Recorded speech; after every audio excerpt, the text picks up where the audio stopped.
அன்புக்குரியவர்களே, இன்று நாம் தியானிக்கும் தேவ வசனம் யோவான் 12ஆம் அதிகாரம் 9ஆம் வசனம்.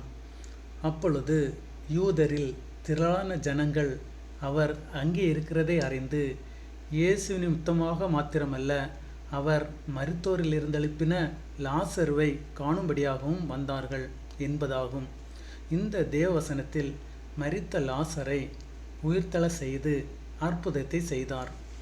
உயிர்த்த லாசருவை பார்ப்பதற்காக யூத மக்கள் திரளாக வந்தார்கள் என்று கூறப்பட்டுள்ளது.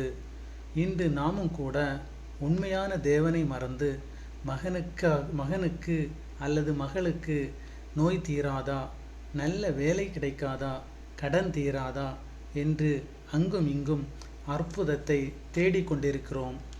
நாம் விசுவாசத்தோடு தேவனை தேடினால் தேவன் சரியான நேரத்தில் நமக்கு தேவையான அனைத்தையும் நமக்கு அருளுவார்.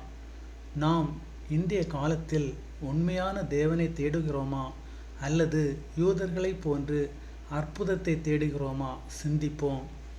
அன்பு ஆண்டவரே, நாங்களும் தவறுகள் செய்து வாழ்ந்தமைக்காக என்னையும் எங்களையும் மன்னியும்.